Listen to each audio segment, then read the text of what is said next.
Hello, and welcome to Speak for the Trees virtual tree inventory training. This is the 5th video of a 7-part series designed to teach you how to inventory trees and planting sites in the city of Boston. In this video, we will cover how to identify common street trees. Previously, you learned how to mark the location of a planting site, how to add information about the planting site, and how to add information about a tree on OpenTreeMap. If there was a tree in your planting site, use this video to help you identify it. Before we start, we recommend going to the SFTT website to download our Tree ID Guide. This can be found under the Branching Out Inventory page. You can pause this video now to do so if you have not done so already. A link to the website can be found in the video description below. Let's now begin with learning about the 2 primary categories of trees based on their leaves. Broadleaf trees make up the vast majority of the trees planted in Boston. These trees have leaves that are flat, having 2 sides to them. The leaves can come in a variety of shapes and sizes. Many types of broadleaf trees lose their leaves in fall. Oaks, maples, elms, and poplars are some examples of trees that are considered broadleaf trees. The second category of trees are the needle-like trees. Needle-like trees are rarely planted in Boston as a street tree. These trees have very thin leaves that resemble a needle. Pines, spruces, firs, and hemlocks are a few needle-like trees. This video will not cover how to identify needle-like trees. If you come across a needle-like tree when inventorying, leave the tree species blank and make a note that you have a needle-like tree in the notes section of the tree information section. To identify broadleaf trees, we often observe the leaves. To make this easier, let's go over basic leaf anatomy. Starting where the leaf meets the twig is the petiole. You may have heard this referred to as the stem of the leaf. Moving up the petiole, the leaf will start to form. In the center of the leaf is the midrib. Branching off of the midrib are veins. The veins support the lamina, which are used in photosynthesis.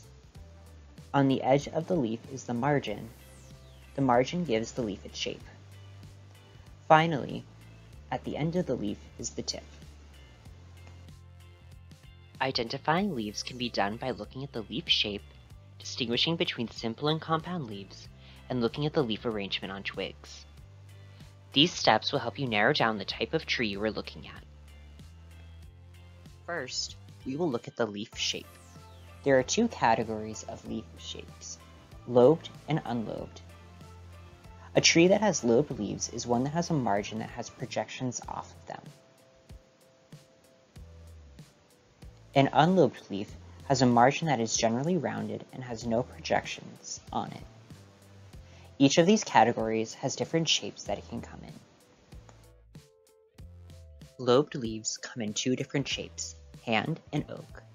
The hand shape looks like your hand, having multiple tips on each leaf. The oak shape has multiple lobes arranged linearly along the midrib. Unlobed leaves come in 4 different shapes: teardrop, football, uneven, or compound. The teardrop shape has a wide base near the petiole, then gradually narrows as it approaches the tip. The football-shaped leaf starts narrow at the petiole, widens as it moves up the leaf, then narrows as it approaches the tip of the leaf. Uneven-shaped leaves have one side of the leaf larger than the other, near the base of the leaf. Trees with compound leaves in Boston have leaflets that are arranged in a line. Next, we will look to see if the tree has simple or compound leaves. A simple leaf is one that has a petiole with a singular leaf. These are the types of leaves people generally can envision when they think of leaves on a tree. A compound leaf has a petiole that leads to multiple leaflets. Be careful not to confuse compound leaves with a twig with multiple leaves on it. Compound leaves can bend easily compared to a twig, and the petiole and midrib are often the same color as the leaflets. After distinguishing if the leaf is simple or compound, we will look at the leaf arrangement patterns.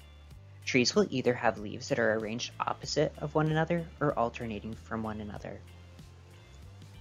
Alternate arrangements are when leaves are not arranged in pairs. Rather, a leaf will be on one side of the twig, and the next leaf down the twig is on the other side. Opposite arrangements are when the petals of the two leaves are in pairs. Alternate arrangements are more common to find than opposite leaf arrangements. When you are done looking at these characteristics, you can look at the Speak for the Trees Tree ID Guide. At a quick glance, you may be overwhelmed with the number of trees listed on the guide. But using the skills you have learned, simple versus compound leaves, alternate versus opposite, and leaf shape, you can easily navigate this guide.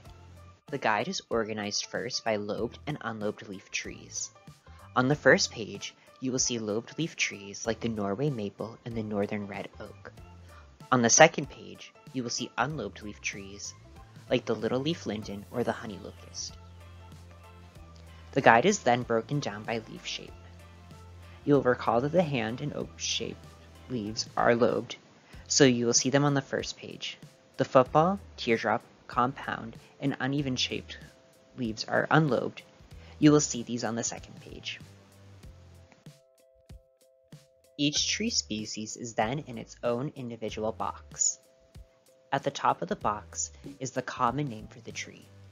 The text will be large and bolded. Below that is the scientific name.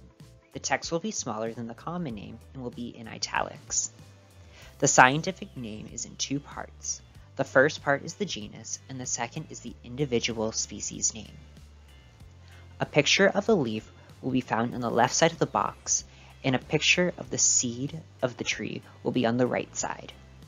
Each box has a quick description of one of the defining features of that species, such as the leaf texture, what the bark will look like, or about the color of the underside of the leaf. At the bottom left of the box is the length of the leaf of the tree in inches. In the bottom center of the box, you will see the leaf arrangement is alternate or opposite. Some boxes will have an orange triangle in the top right corner. If you see this, it means the tree is one of the top 10 most common street trees in Boston. Let's do a brief walkthrough on how to use the guide. Here's a picture of leaves of a tree that I am inventorying. I can see that the leaves here are simple and lobed. Looking at the guide, I know that the tree will be on the first page because the leaves are simple and lobed. The leaves that I'm inventorying have a hand shape to them. This eliminates the oak-shaped leaves at the bottom of the page. I will then narrow down my search by looking at the leaf arrangement. On this tree, the leaf arrangement is in opposites, so I will eliminate all of the leaves here that are alternate. This leaves me with 5 different trees: the Norway maple, the red maple, the sugar maple, the hedge maple, and the silver maple. Looking at the pictures of these 5 types of maples, I can rule out the silver maple because the lobes of the tree are not very deep. I can also rule out the hedge maple because the margin of the leaf is not smooth and rounded. This leaves me with the Norway, red, and sugar maple. Looking at the pictures on the Tree ID guide, I can see that the leaves look both like the Norway and sugar maple. I do not see any seeds on the tree, so I will read the descriptions of the defining characteristics. For the Norway maple, it says that when the petiole is broken, a milky substance comes out. I will take a leaf off the twig, breaking the petiole. When I do this, no milky substance comes out. This rules out the Norway maple. From this, I deem that the tree that I'm inventorying is a sugar maple.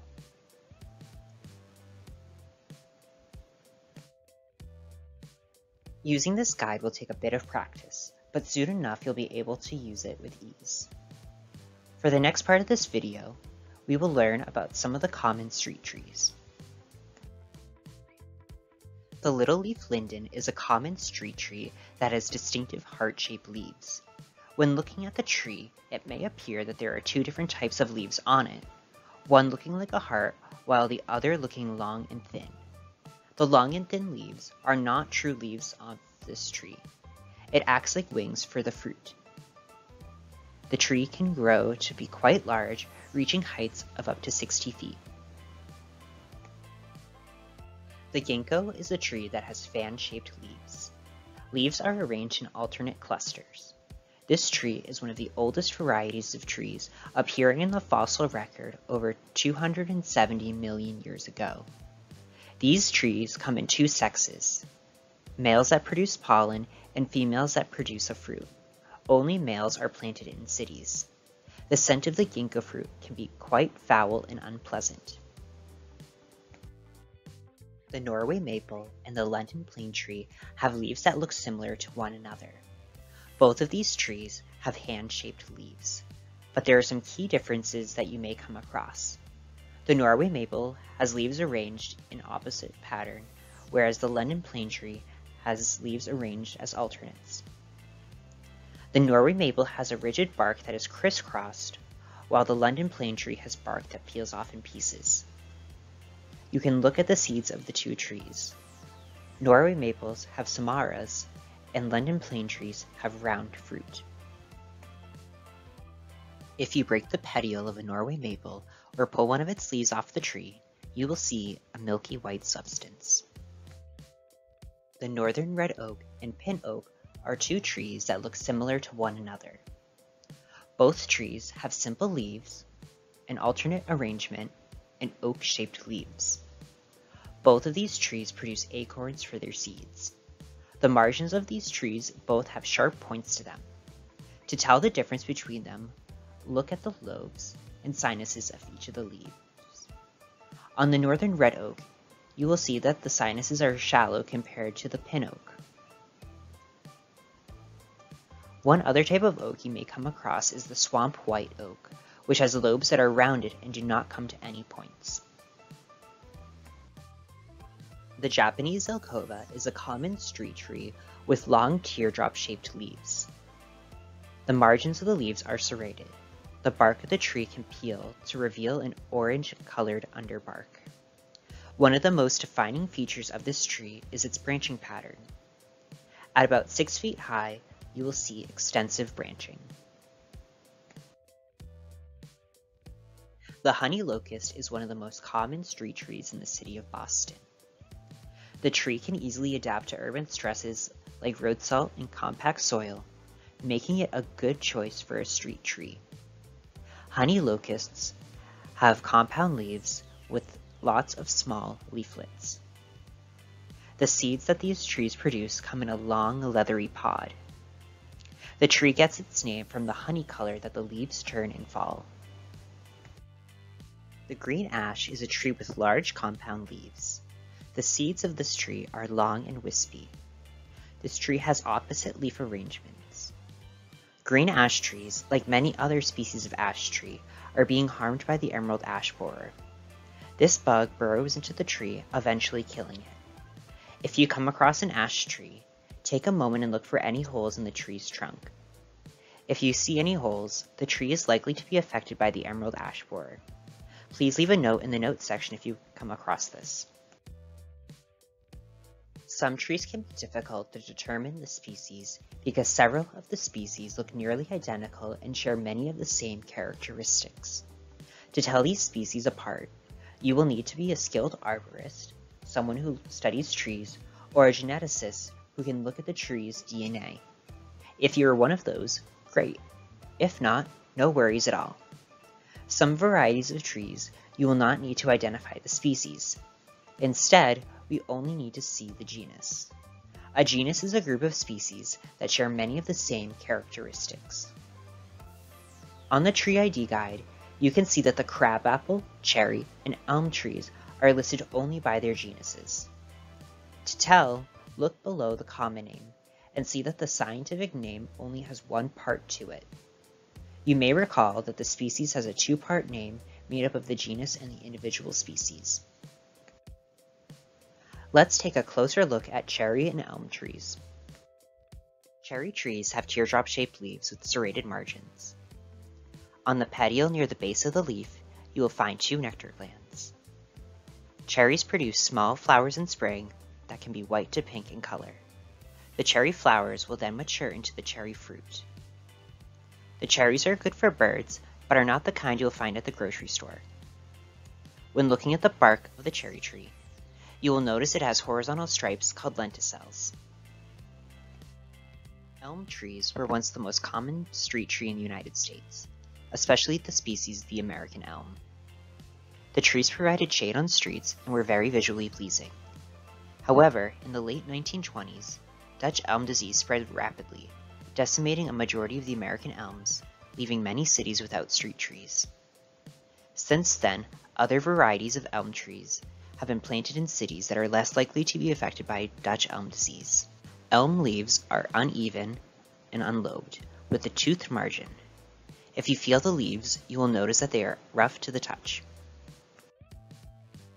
The best way to learn which tree is which is by going out and practicing using the tree ID guide. You can try this with the trees that are on your own street.